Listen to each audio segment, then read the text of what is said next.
क्यों होता है? वही तो साइंस पूछ रहे हैं, हर चीज का साइंस है, विज्ञान। सुनो, पृथ्वी में होता है अर्थ। क्या होता है? जैसे फेस और अर्थ के तार नहीं होते, जब तक अर्थ ना हो लाइट नहीं जलती। सही है? अर्थ कहां होता है? जमीन में। तो आप जब नंगे आपको पता है आपका शरीर भी करंट बनाता है, गर्म होती है ना बॉडी। हमारे शरीर में क्या होता है? एक ऊर्जा होती है, एक बिजली होती है, एक करंट होता है। हाँ या ना? जब आप नंगे पांव होते हैं तो आपके शरीर का सारा करंट जमीन के भीतर चला जाता। जैसे आपने सुना होगा कि जब बिजली गिरती है, आकाशीय बिजली, तो लोग अपने छत के ऊपर ना एक एल्यूमिनियम का तार लगाते हैं ऊपर, और उसको कहां अर्थिंग देते हैं नीचे, कि कभी हमारे घर पर बिजली गिरी तो पूरी बिजली कहां चली जाएगी। क्यों जी? यहां गौरी गोपाल में भी हमने ये सिस्टम करा रखा है, पुराने गौरी गोपाल में भी ये सब है। ये आजकल कराना ही चाहिए सबको। आकाशीय बिजली घर पे गिर जाए तो बर्बाद हो जाए, तो पूरी बिजली, जैसे पुराने मंदिर होते हैं ना, सारे मंदिरों में आपने देखा होगा, पुराने मंदिरों में ध्वजा होता है, त्रिशूल होता है, वो सब क्या है? वो एक प्रकार का एंटीना है, पूरी बिजली निकाल के वो नीचे उसका होता है अर्थिंग। ऐसे आपके शरीर में जो एक्स्ट्रा बिजली बनती है, जिससे आप कहते हैं गुस्सा, आप गर्म हो जाते हैं ना, लाल लाल आंखें हो जाती हैं, होंठें फड़कने लगती हैं, ये एक्स्ट्रा बिजली जनरेट हो रही है। क्रोध क्या है? एक्स्ट्रा एनर्जी, एक्स्ट्रा बिजली। क्या करती है वो बिजली फिर आंखों से निकलने लगती तो आंखें लाल, होंठों से निकलने लगती, फड़कने लगते होंठ, शरीर कांपने लग जाता है। ये एक्स्ट्रा बिजली है। इसलिए शरीर भी एक बिजली जनरेट करता है। हाँ या ना? गर्म होता है, नंगे पांव रहोगे थोड़ी देर, 1 घंटा, आधा घंटा, पूरी भीतर की बिजली जमीन के भीतर, जैसे आकाशीय बिजली, तुरंत। कारण है, इससे आप स्वस्थ रहेंगे, चिड़चिड़ा नहीं होगा, बेवजह की का गुस्सा, बेवजह की गर्मी नहीं बनी रहेगी शरीर में। क्योंकि वो गर्मी यदि नहीं निकली तो वो गर्मी कहीं ना आंतों को, कहीं ब्लड को, कहीं पेट को डैमेज तो करेगी। गर्मी है, उसका अपना नेचर है। हाँ या ना? समझाओ बच्चों को, दिन भर जूते पहन के ना रखो, दिन भर मोजे पहन के ना रखो, थोड़ा नंगे पांव घास में, और घास भी सवेरे सवेरे ओस पड़ी हो, गीली हो, या फिर आप सूखी घास है तो वहां एक बाल्टी पानी डाल लो, थोड़ा गीला करो, फिर वहां खड़े हो जाओ। हाँ या ना? इससे ही आंखों की रोशनी तेज होती है, क्योंकि भीतर की सारी बैड एनर्जीज चली गई। वो तुम्हारे भीतर रहती है ना, तो आंखों को डैमेज करती, वही आंखों को डैमेज करती है, वही गर्मी, वही जो बिजली बन रही है। हर चीज का एक सिस्टम है ना। अच्छा बताओ, स्त्रियों को हर महीने में मासिक धर्म होता है। यदि आपका 1 माह मासिक धर्म रुक जाए, ना हो, ब्लड ना आए, तो ये चिंता का विषय हो जाता है कि नहीं? मतलब जो फ्लो था, जो धार थी, अब वो यदि बाहर नहीं आई तो वो भीतर जाने लग जाएगी, किसी और अंग में यदि चली गई तो वहां डैमेज कर देगी। इसलिए प्रकृति जो है उसके हिसाब से चलना ही पड़ता है। इसलिए नंगे पांव, हमारे ऋषि मुनि पहले चप्पल जूते थे ही नहीं, खेतों में काम करते थे, जूता चप्पल पहनो, 5 मिनट 10 मिनट नंगे पांव, पूरी रोज का है ये, एक दिन कर लिया नहीं, रोज करो। रोज सूर्य भगवान को जल चढ़ाओ, रोज भगवान को प्रार्थना करो, रोज हाथों का सवेरे सवेरे मंथन करना चाहिए। इस तरह से ये एनर्जी पैदा करता है बॉडी में। सवेरे जागो, सबसे पहले दोनों हाथों को रगड़ो, फिर ये गर्मी पैदा होगी, इस गर्मी को अपनी आंखों में लगाना, इससे रोशनी तेज होती है। पता आपको? इससे रोशनी बढ़ती है। सवेरे की लार अपनी थूक, अपना लार निकाल कर आंखों में लगाना, उससे काजल लगाना। सवेरे की लार रात भर में जो बनती आपकी लार आपकी कितनी बड़ी दवाई करती पता है ना आपको? क्यों मैया? पानी कैसे पीना चाहिए? चबा चबा के। पानी को खाना चाहिए और खाने को पीना चाहिए। क्या मतलब हुआ इसका? पानी को बोलो, पानी को खाना चाहिए। पानी मुंह में भर लो, इस तरफ उस तरफ घुमाते रहो बहुत देर तक, जब तक उसमें बहुत सारी आपकी लार ना मिक्स हो जाए तब तक अंदर ना ले जाओ। पानी को खाओ और भोजन को पियो। कैसे पियोगे भोजन को? मतलब इतना चबाओगे कि मुंह पे ही पानी भोजन लिक्विड हो जाएगा। रोटी इतना चबा दो कि क्या बन जाए वो? पियो, फिर उसको मुंह पे ही रखे रहो तब तक लिक्विड ना बने। लेकिन आजकल लोग मैयाएं तो हमारी रोटा बनाती हैं आखिरी में, और एक को एक बार 4 बार चई चई चबाया अंदर।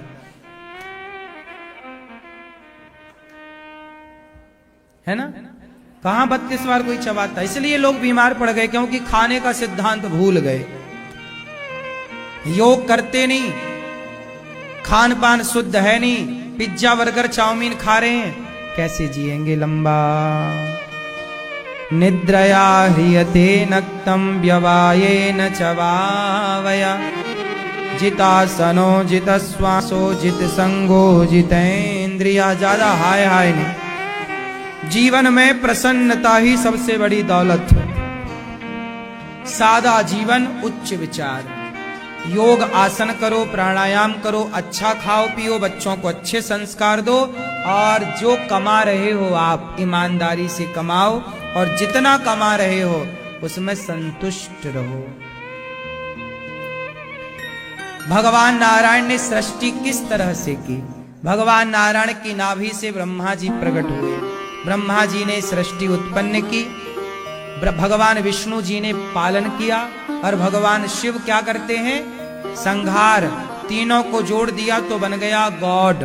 GOD, God. G for generator means Brahma, O for operator means Vishnu, D for destroyer means भगवान शिव। ब्रह्मा विष्णु महेश को ही गॉड कहते हैं। गॉड में भी 3 अक्षर हैं, GOD, जनरेटर, ऑपरेटर और डिस्ट्रॉयर। तो ब्रह्मा जी क्या है? G फॉर क्या जनरेट करते हैं? सृष्टि, आपको बनाते हैं। फिर आपका पालन कौन करता है? भगवान विष्णु ऑपरेटर है। और फिर आपका संहार कौन करता है? भगवान शिव क्या है? संहार करता। तो हमारा उत्पन्न करना, पालन करना, संहार, हम 3 सिस्टम पे चलते हैं। हम जन्म लेते हैं, हमारा पालन, हमारा संहार। जैसे अब आप लोग क्या करते हो ना, आप लोग सोचते हो हम कभी मरे ही ना। अरे क्यों प्रकृति से तुम पंगा ले रहे हो? मरना पड़ेगा, इसलिए मरने की डर नहीं, खुशी मनाओ कि अब चलो हमारी भी तैयारी हो रही है जाने। खुश रहना चाहिए। मरने से सब जग डरा मेरे मन आनंद, कब मरी हूं कब भेंटी हूं पूर्ण परमानंद। क्यों भैया? मरने से काहे का डरना? जिया है ना, देखो जवानी है, खूब बिंदास जियो। जवानी को बिगाड़ो ना, गलत तरफ ना ले जाना जवानी। और बुढ़ापा बिल्कुल सही दिशा में होना चाहिए। क्यों मेरी मां? आपका बुढ़ापा शुरू हुआ कि नहीं? अभी नहीं। भैया आपका कितने दिन पहले से? किस तारीख को आप बूढ़ी हुई? भैया आपका बुढ़ापा स्टार्ट हुआ कि नहीं? नहीं, अभी नहीं हुआ। अभी क्या चल रही है भैया? आपका बुढ़ापा चालू हो गया कि अभी जवानी चल रही है? आपका क्या चालू है? आपका लड़कपन, जवानी, बुढ़ापा क्या चालू है? हैं? अभी क्या चालू है? लड़कपन अभी आपका, जवानी है कि बुढ़ापा है? जवानी है। गजब जवानी है भाई।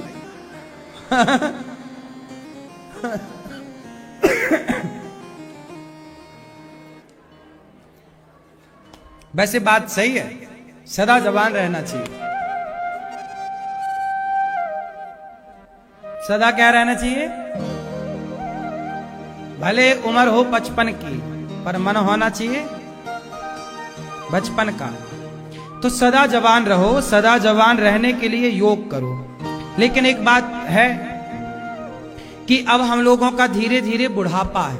हम लोग किस ओर बढ़ रहे हैं? हम यदि आप 40 साल के हो गए, यदि आप 40 वर्ष के हो गए, तो अब आप स्वीकार कर लो कि अब आप बुढ़ापे के द्वार पर पहुंच गए हैं।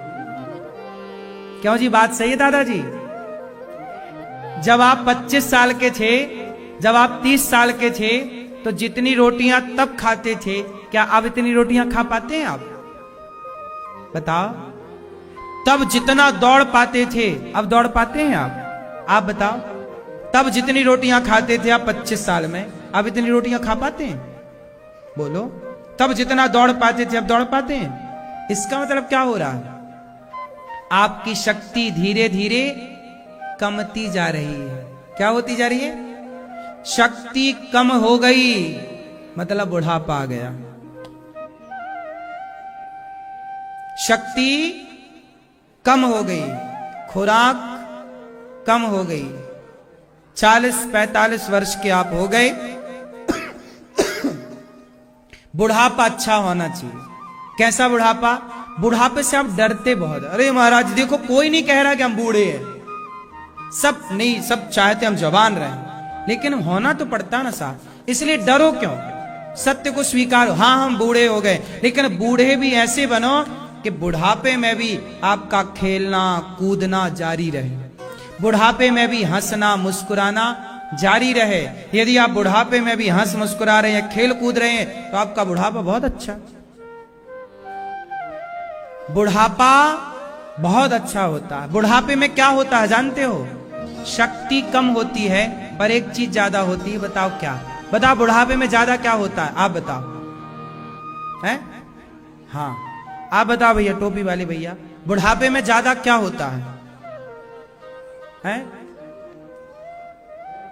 हाँ, बुढ़ापे में ज्यादा होता है अनुभव, और जवानी में ज्यादा होती है शक्ति। बुढ़ापे में शक्ति कम है पर अनुभव ज्यादा है। बात सही है कि गलत है? इसलिए जवानी को कहते हैं अंधी, और बुढ़ापे को कहते हैं लंगड़ा। बुढ़ापा क्या होता है? बुढ़ापा लंगड़ा होता है। बूढ़ा आदमी कहां चल पाता? ठीक से पकड़ के चलना पड़ता है, लाठी आ जाती है, बौकर आ जाता है। लेकिन वो भले चल नहीं पा रहा है, पर उसका ज्ञान आपके 25-50 साल 30 साल 40 साल के लोगों से कई गुना ज्यादा है। तो जवानी है अंधी, और बुढ़ापा है एक जंगल में लगी आग, एक गांव में लगी आग, सारे लोग गए भाग, पर 2 लोग जलने को मजबूर थे। एक अंधा उस आग में जलने के लिए मजबूर था, अंधा जाए कहां, उसे रास्ते नजर नहीं आया। और दूसरा लंगड़ा जा तो सकता था, लेकिन कहां जाए, वो बेचारा आग उसकी ओर भागी चली आई, और वो दोनों लोग मरने के लिए मजबूर हो गए। कौन कौन मजबूर हो गए आग में जलने के लिए? अंधा और। अब आप मुझे बताओ कि ये लोग आग से बच सकते हैं कि नहीं? अंधा और लंगड़ा कैसे हो जाए? बताओ, कैसे करें कि ये दोनों बच जाएं? अंधा भी बच जाए और लंगड़ा भी। क्या करें?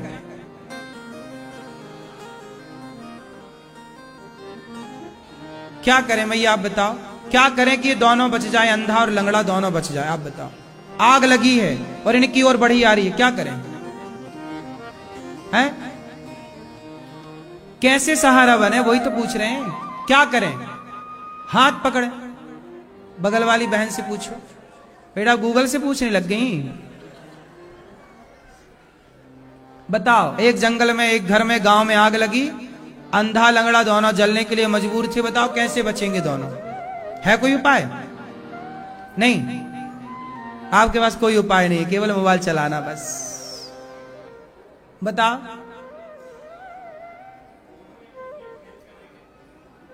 दूसरे की हेल्प, हम वही तो कह रहे हैं हेल्प करेंगे, पर हेल्प करने का तरीका क्या होगा?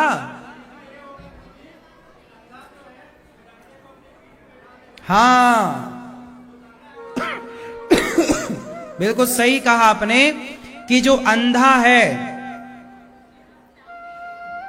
जवानी क्या होती है? अंधी।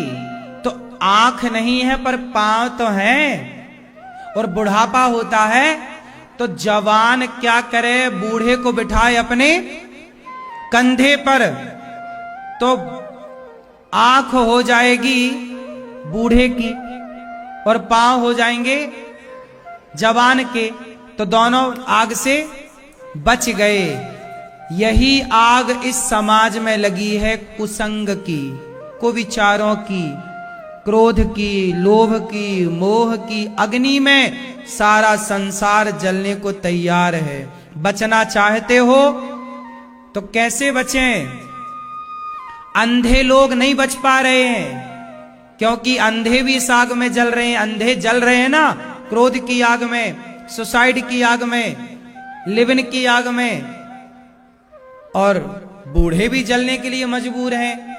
बूढ़े लोग वृद्धाश्रम में खदेड़े जा रहे हैं, बूढ़े भी अपमान का शिकार होते चले जा रहे हैं, अवहेलनाएं होती चली जा रही हैं। दोनों आज की समाज की लगी आग में दोनों जलने के लिए, जवानी भी जल रही है और बुढ़ापा भी। यदि दोनों को बचाना है तो दोनों को एक दूसरे का साथ देना पड़ेगा। कैसे? कि जवान अपने ऊपर बिठाए बूढ़े को। मतलब ये हुआ कि बेटा पांव तुम्हारे हो, रफ्तार जवानी की हो, पर ज्ञान बूढ़े का हो। कोई भी काम करो बूढ़ों से सलाह करके करो, कोई भी निर्णय लो, ज्ञान किसका हो? बूढ़े के पास पांव नहीं है पर बूढ़े के पास दिमाग है। आपके पास पांव है पर दिमाग नहीं है। जवानी में दिमाग कम है पर चाल अच्छी है जवानी की, तो चाल जवानी की चाहिए, चाल अच्छी हो, पर ज्ञान किसका हो?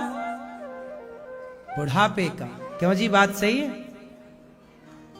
यदि दोनों एक दूसरे, आजकल क्या हुआ कि जवानों ने बूढ़ों का कर दिया अपमान। आजकल बूढ़े को कोई नहीं रखता, बूढ़ों को भेज देते हैं वृद्धाश्रम, जवान जवान घर पे हैं। अरे तुम जवान जवान हो तो थोड़ी गुजारा होगा, बूढ़ा होता है ना तो उसके ज्ञान से गाड़ी चलती है। एक क्या हुआ है कि लड़के का हो नहीं रहा था ब्याह, तो वो लड़का एक लड़की वाले के घर पहुंचा। भाई साहब मेरा ब्याह आपकी बेटी से हो जाए तो बड़ा अच्छा हो।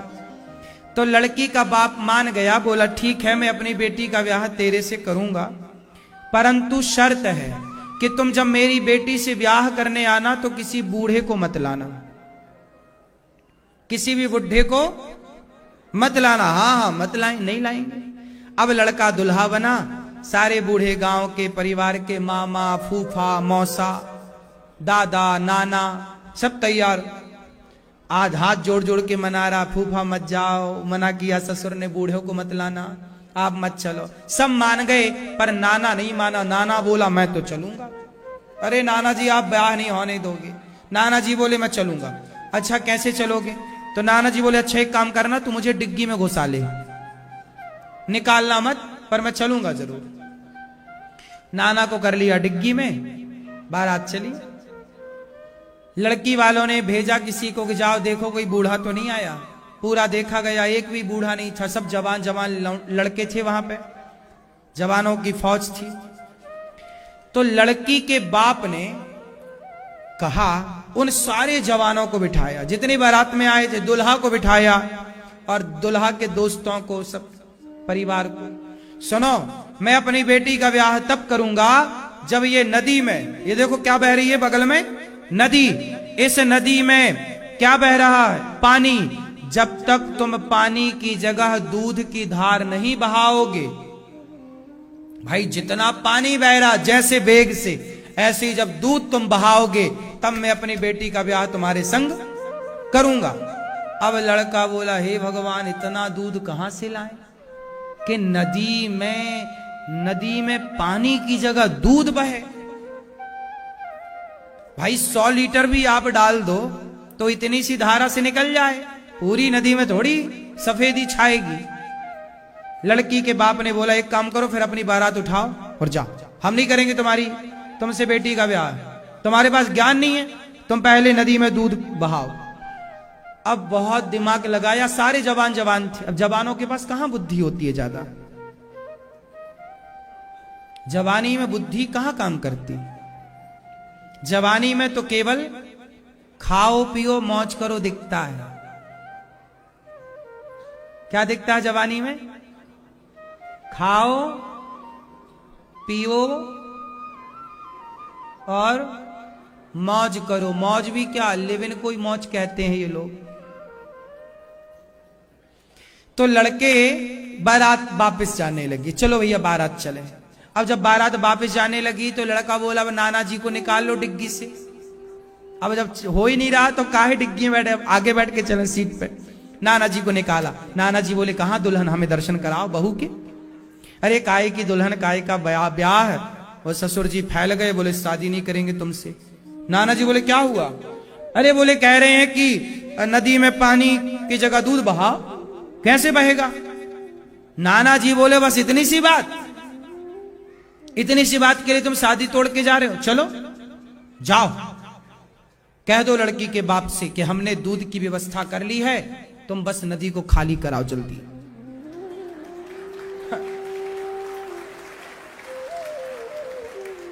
देखो नाना जी एक झटके में एक लाइन में सिखा दिए कि मैंने दूध की व्यवस्था, बोल देना कि हमने दूध की व्यवस्था कर ली है, बस तुम नदी को। भाई आपने बोला है कि पानी की जगह दूध बहना है, कैसे बहेगा? हमने कर ली व्यवस्था। अब जाके बोला गया लड़की की बात, सुनो भैया हमने दूध की व्यवस्था कर ली, आप फटाफट नदी खाली करवाओ। ना तो नदी खाली हो सकती थी ना तो दूध की धार बह सकती थी। लेकिन तर्क को तर्क से काटा गया। अब ये समझ किसके पास थी? इतने सारे जवानों के पास नहीं थी, पर एक बूढ़े के पास थी। बूढ़े के पास जीवन का अनुभव होता है। इसलिए कहता हूं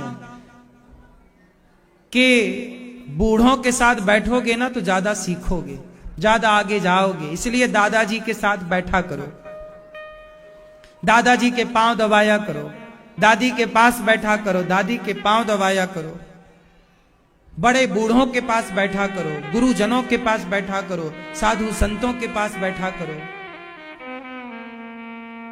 तुम्हारे जो दोस्त हैं ना, इनके साथ कम बैठा करो। तुम्हारी उम्र के लोगों के पास ज्ञान ही कितना, तुम्हारी उम्र के लोगों के पास उतना ही ज्ञान है जितना तुम्हारे पास। तुम्हारे से ज्यादा ज्ञान तुम्हारी से ज्यादा उम्र वालों के पास, क्योंकि उम्र बढ़ती है तो ही ना ज्ञान बढ़ता है। ये मानना पड़ेगा कि जस जस भीगे कामरी तस तस भारी होए। एक समय के साथ ना अनुभव मिलता है। ये बात सही है। ये बात अलग है कि कुछ लोग समाज में ऐसे भी हैं कि उम्र ज्यादा है पर ज्ञान कम है। लेकिन बहुत जगह देखा जाता है यदि आप समझदार हैं, अच्छे हैं, तो कम समय में आप ज्यादा ज्ञान को हासिल कर सकते हैं। स्वामी विवेकानंद जी बहुत कम समय पर उन्होंने बहुत बड़े ज्ञान को प्राप्त कर लिया। आद्य शंकराचार्य जी 29 वर्ष की आयु में तो चले भी गए भगवान के घर छोड़ के। इतनी कम आयु में उन्होंने बहुत बड़ा ज्ञान हासिल किया। तो जरूरी नहीं है कि उम्र लंबी ही हो ज्ञान के लिए, पर यह बात भी सत्य ही है कि समय के साथ ज्ञान बढ़ता है, सबका ही बढ़ता है। यह बात भी सत्य नहीं है। यह भी चेक करना पड़ेगा किस बूढ़े के पास ज्ञान है, किस बूढ़े के पास ज्ञान नहीं है। सब बूढ़ों के पास ज्ञान हो इसकी भी गारंटी नहीं है। क्यों जी, बात सही? तो आपकी जवानी अंधी है, बुढ़ापा लंगड़ा है, दोनों एक दूसरे का साथ दो, पार हो जाओगे। यही जीवन का रहस्य, सार तत्व है। तो जीवन का सार जीवन में उतारना है तो कथाएं सीखिए, कथाएं सुनिए, कथाओं से कुछ ना कुछ सीखते रहिए।